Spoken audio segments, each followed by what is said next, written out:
Roberto, Francisca Mercedes, ¿te parece? Sí.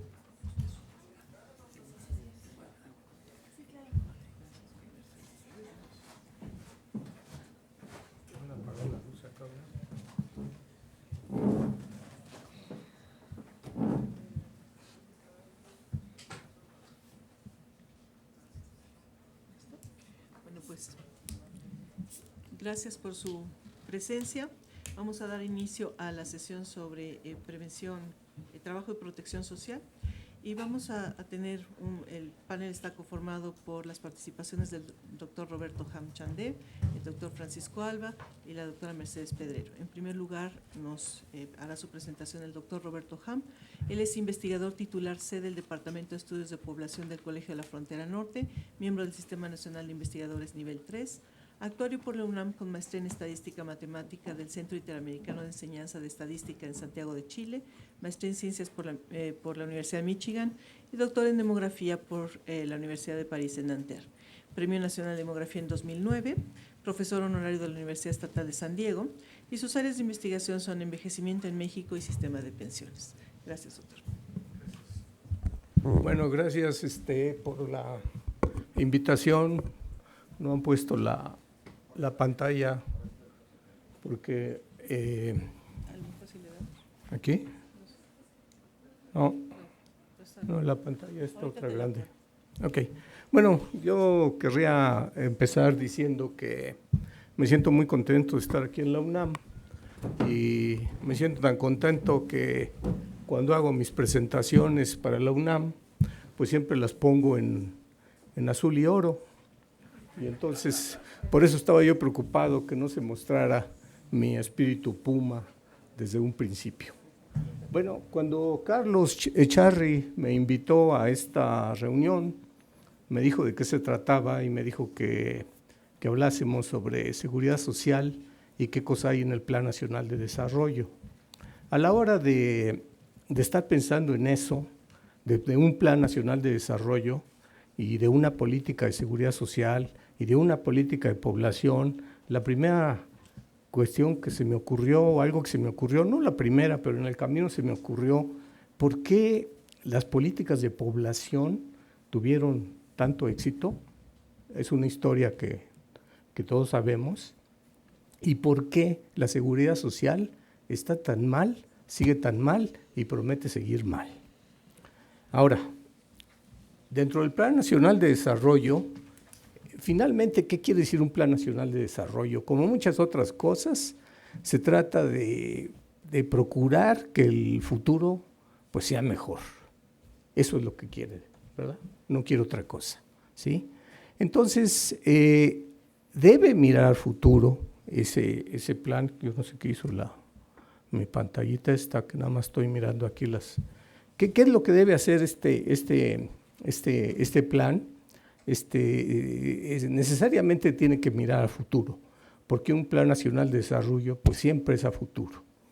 Pero también debemos pensar que siempre las cuestiones que hagamos predicciones a futuro, pues casi siempre fallan. Realmente el futuro es impredecible. Pero dentro de ciertos márgenes es altamente maleable y sí se puede predecir.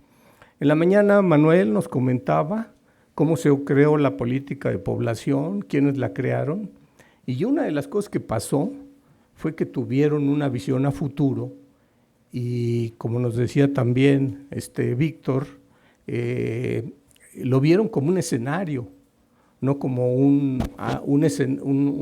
una proyección que se nos venía encima con muchísimos problemas. De continuar una tasa de crecimiento como la que traíamos, íbamos a tener todos los problemas del mundo para cuestiones educativas y de empleo y de salud y de urbanización y de lo que sea, ¿sí?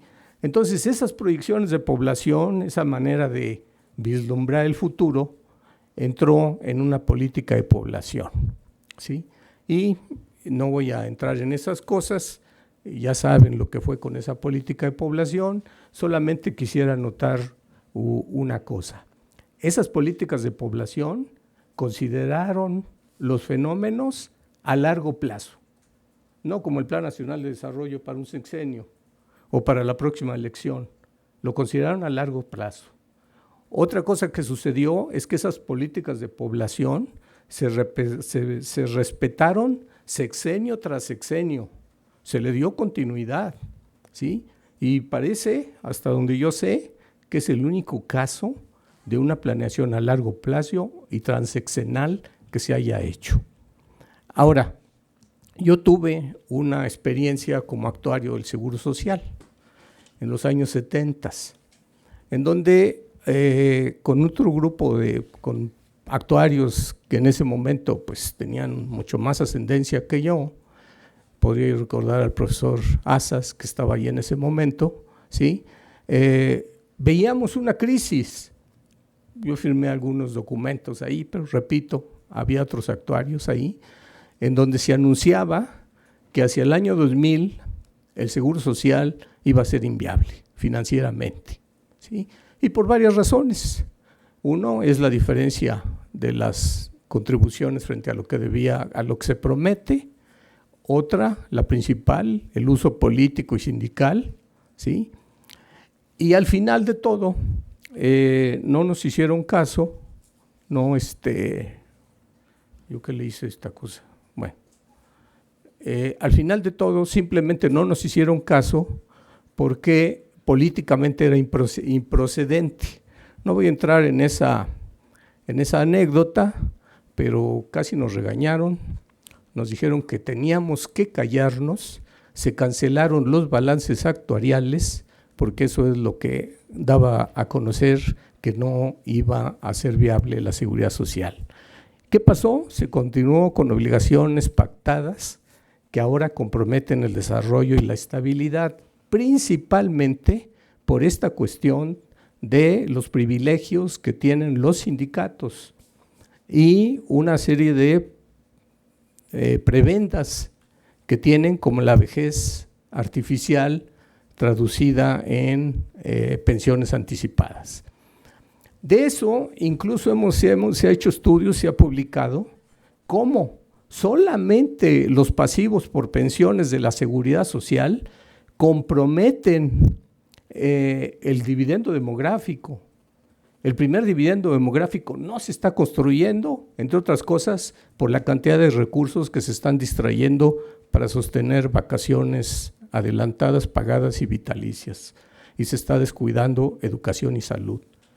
Es una cuestión extremadamente, es como fácil de darse cuenta, ¿verdad? ¿Por qué no hay medicinas en la seguridad social? ¿Por qué nuestras escuelas están como están? ¿Por qué no se puede cubrir bien la salud? Y en cambio se gasta una cantidad terrible en esas pensiones. Entonces el segundo dividendo demográfico pues puede ser que sea una entelequia. Las enseñanzas de la historia. Cuando hemos estado viendo aquí algunas cuestiones históricas acerca de algunos elementos, yo diría que hay una enseñanza histórica importante de algunos países que supieron planear a largo plazo. No hay un solo país de desarrollo social, económico y de una equidad aceptable que no haya planeado su desarrollo a largo plazo y ya haya tenido sacrificios iniciales para construir el país del futuro. Uno de los más conspicuos en eso, pues podría ser Japón después de la guerra. Y entonces, la relación entre variables y el contexto social económico, como lo hizo el Plan Nacional de Desarrollo, las políticas de población desde la demografía, lograron algo de eso, ¿sí? La seguridad social, que es el tema que se me encargó, a pesar de las advertencias, ha tenido un manejo sindical, político, comercial, de ignorancia y sobre todo muy, muy irresponsable para el futuro del país, ¿sí? Y yo diría que en cierto momento ha sido hasta perverso y en lo que sigue tiene algo de perversidad. La pregunta de esto es, ¿por qué en la seguridad social no se puede? ¿Por qué en la política de población sí se pudo? Y tiene que ver con intereses creados No sé si hay algo escrito por ahí, pero cuando nos enfrentamos a la seguridad social y a su futuro, nos encontramos con muchos intereses creados ahí, principalmente sindicales, políticos, compromisos electorales, una serie de cosas así que son muy difíciles de superar, ¿sí? Ahora hay otros intereses creados que tienen que ver principalmente con el mundo financiero, ¿sí? En el caso de las políticas de población, yo creo que se pudieron conciliar esos intereses y los pocos intereses que de pronto se oponían a ciertas cosas se pudieron manejar.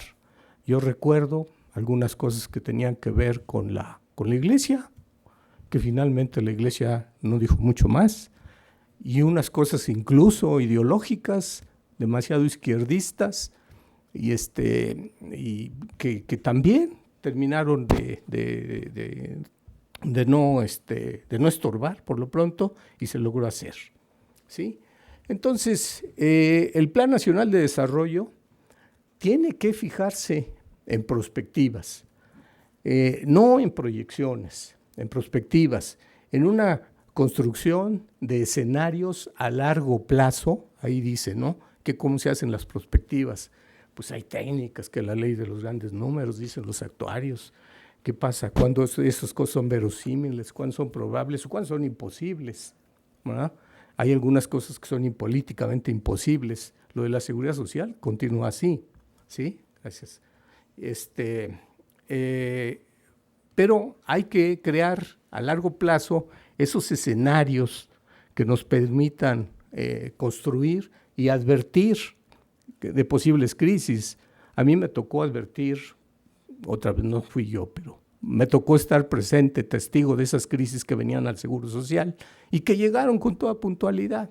Y ahora tenemos otras crisis, ¿cómo se le hace? Estoy aquí.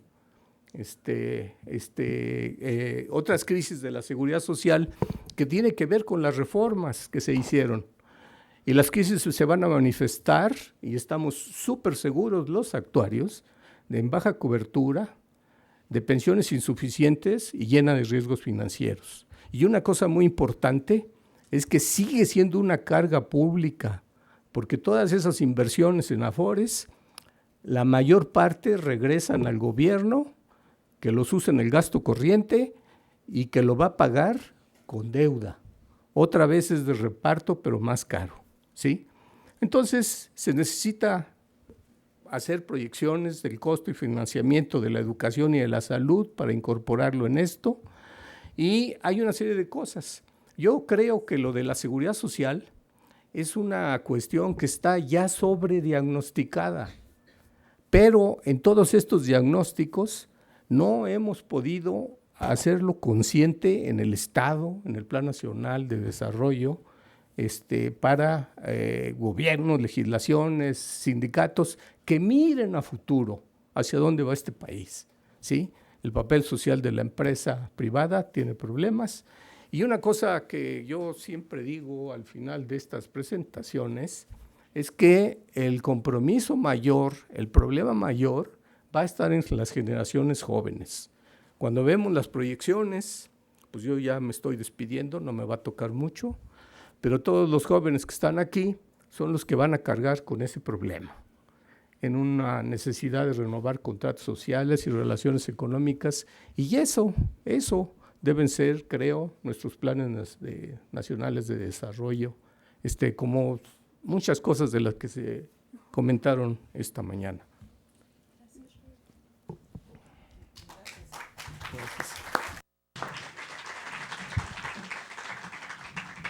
Y además, gracias por ceñirte al tiempo. Muchas gracias, Roberto. Tenemos ahora la presentación del doctor Francisco Alba. Él es profesor e investigador del Colegio de México, economista y demógrafo, licenciado en Economía por la Universidad de San Luis Potosí y también en Filosofía por la Universidad Gregoriana en Roma, Italia. Ha hecho estudios de posgrado en el Colegio de México, el Instituto de Estudios Políticos de París y la Universidad de Texas en Austin. Es Premio Nacional de Demografía en 1991, actualmente miembro de la Junta de Gobierno del Colegio de México. y sus principales temas de investigación son las migraciones internacionales y su problemática, las políticas migratorias de México, las implicaciones económicas de los cambios demográficos, los procesos regionales de integración y las relaciones México-Estados Unidos. Francisco, por favor. Bueno, buenas tardes, gracias. Perdón.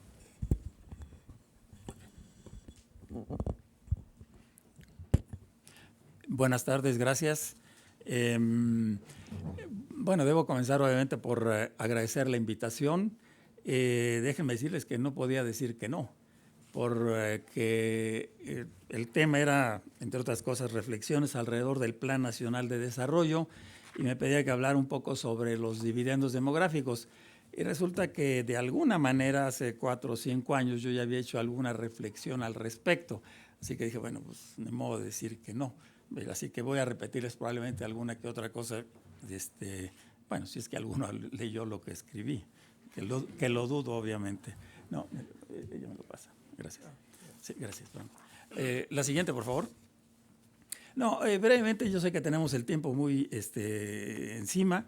Quería nada más preguntarles ahí un poco las 3 o 4 cosas que pensaba desarrollar. Lo primero es un poco poner en perspectiva, a propósito de la discusión sobre los dividendos demográficos, una serie de avances que ha habido en la perspectiva y cómo nos acercamos a los fenómenos demográficos. Después, lo que yo considero que existen ciertos riesgos como de estancarnos en ese proceso, y entro en lo que yo denomino a veces complejidades conceptuales y operacionales sobre los dividendos demográficos. Uno de los propósitos realmente de mi presentación es mostrar que se ha abusado del término y que realmente hemos ido paulatinamente perdiendo cualquier capacidad heurística, analítica que el concepto mismo pudiera tener. De hecho, mi presentación tal vez sea un poco diferente a lo que el título del seminario anuncia, porque yo me voy a concentrar realmente en la fase o un aspecto que yo denomino como el procesamiento de la información demográfica.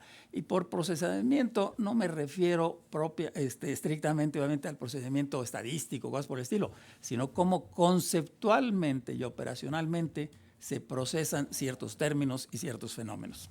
La siguiente, por favor. Voy a ir, como digo, muy rápido, medio telegráficamente.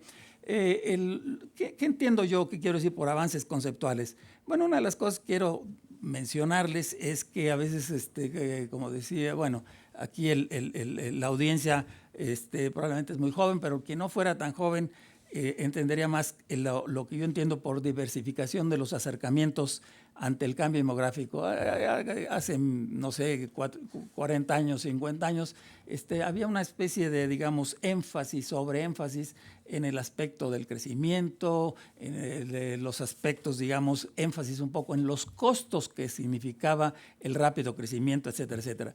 Y en los últimos tal vez 15 o 20 años ha habido un desplazamiento a enfatizar lo que se llaman un poco las oportunidades de los cambios demográficos. Y a mí me gusta siempre añadir oportunidades y retos, que no olvidemos que también hay retos asociados. ¿Por qué digo lo de oportunidades? Porque obviamente los conceptos de bono demográfico o dividendos demográficos están muy asociados a esta percepción de oportunidades. Específicamente, ahí lo pongo, algo de eso tiene que ver con una disciplina o una subdisciplina, más bien un área de trabajo que se llama la nueva demografía económica, que pretendió de alguna forma, bueno, así lo dijo, creo que es una pretensión y es aceptable desde luego, para distanciarse entre lo que sería la antigua o la vieja demografía económica y la nueva pondría mucho más énfasis que en el anterior en aspectos de estructura de la población versus los efectos que se llaman efectos de tamaño, efectos de cambio, de ritmo de cambio de los fenómenos demográficos, etcétera. Bueno, yo ahí tengo una definición, tómenla con pinzas, obviamente, sobre lo que se entiende groseramente, no hay tiempo para explicar, por dividendos demográficos. Y yo pongo ahí transformaciones productivas, porque a veces se habla de un primer dividendo, y financieras, que tiene que ver con nuevamente tomen todo eso con segundo dividendo, y pongo en cursivas lo siguiente: potencialmente asociables a una situación demográfica transitoria que suele estar caracterizada por elevadas proporciones de población en edad laboral. Pongo el énfasis en ese potencialmente asociables, porque las dos cosas yo enfatizaría, son algo potencial y no es automático, es decir, podría estar asociado a eso. ¿Okay? También en el sentido de un poco de avances, ¿no?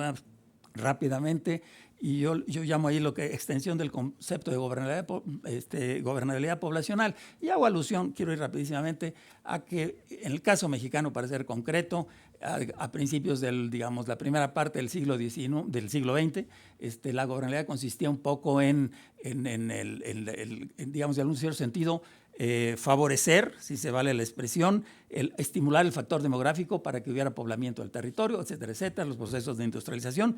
En una segunda fase, grosso modo, digamos, de los 60 o 70 en adelante, tiene que ver un poco con la moderación de ese factor demográfico, llamámoslo así, para atender mejor los requerimientos de la población. Y una potencial tercera etapa o tercera fase, que es un poco lo que yo llamo ahí, es la potencialización del factor demográfico como recurso humano. Y allí, para ese tipo de cosas, obviamente, las políticas más pertinentes, pongámoslo así, adecuadas, son políticas económicas, políticas sociales, más que estrictamente las denominadas políticas demográficas, de población, que tienen que ver con el intento de cambiar los comportamientos demográficos. La siguiente, por favor.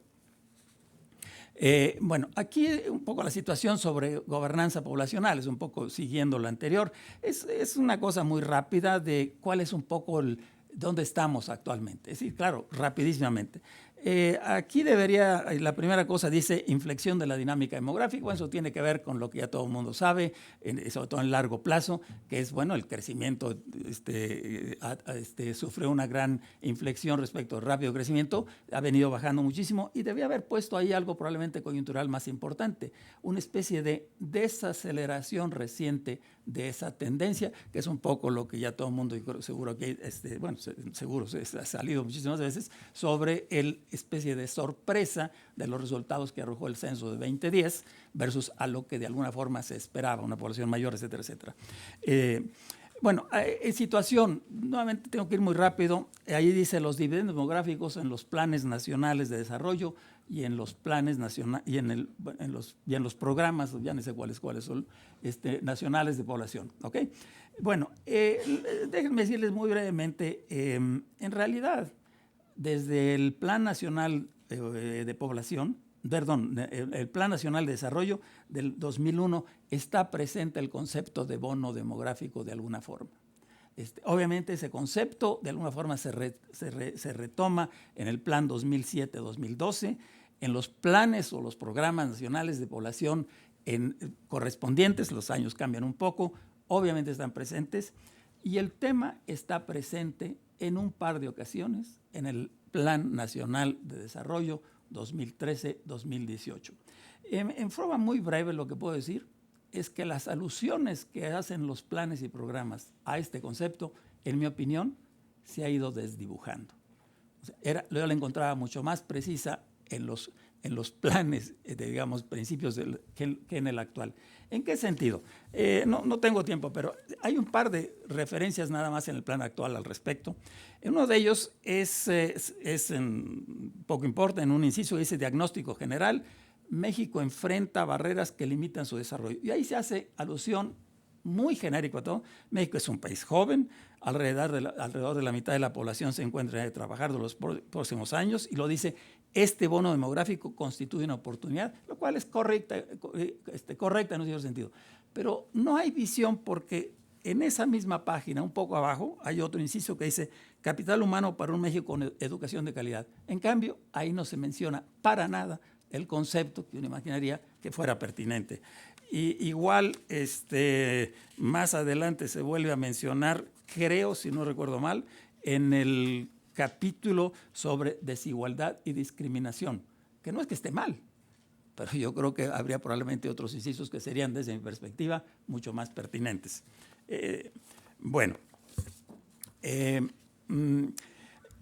Repito un poco, bueno, una de, digamos, la situación actual, y creo que es que de alguna manera el enfoque de oportunidades y retos no es respaldado por una adecuación de las políticas públicas para efectivamente, digamos, hacer lo que el concepto, incluso a veces se dice que está en los planes. Es por eso mencionaba yo que una reflexión que yo hice al respecto en el 2009, pues se publicó en el 2009, publiqué un artículo en la revista Este País que denominé el uso político de los dividendos demográficos. ¿Y qué entendía yo por uso político de ese concepto? Aceptaba yo, y me parecía muy, dado a la realidad, que el concepto se había divulgado, todo el mundo hablaba de bonos demográficos y dividendos demográficos, aunque no viniera a cuento, pero había que hacerlo, ¿ok? Y entonces dije yo, realmente hay que aprovechar un poco eso. Y entonces hagamos un uso político deliberado. ¿Qué significa hacer eso? Bueno, de buscar del aprovechamiento de los dividendos un criterio ordenador y priorizador de las políticas públicas. Eso podría ser muy útil. Voy a tener que ir rapidísimo. El siguiente, por favor. Bueno, los riesgos de estancamiento me lo voy a pasar prácticamente porque, bueno, tiene que ver esencialmente con esa tendencia a pensar que el bono es algo automático, que se da de todas maneras, está predeterminado, etcétera, etcétera. Y mi énfasis es que se requieren políticas de acompañamiento, y no solo de acompañamiento, de preacompañamiento para poder en un momento dado obtener esos dividendos. Déjenme leerles una cosa, porque viene después con un ejercicio del 2010-2030, de José Gómez de León, un gran demógrafo, que en un libro que se llama obviamente, México 2030, era Nuevo Siglo, Nuevo País. Ahí él tiene un capítulo sobre las cuestiones demográficas y no hace alusión al término. Sin embargo, o sea, no lo menciona, ni bono ni dividendos. Sin embargo, tiene la percepción adecuada. Les voy a leer. Dice, México contará con una, abro los encomillados, ventana de oportunidad demográfica entre 2010 y 2030. ¿Okay?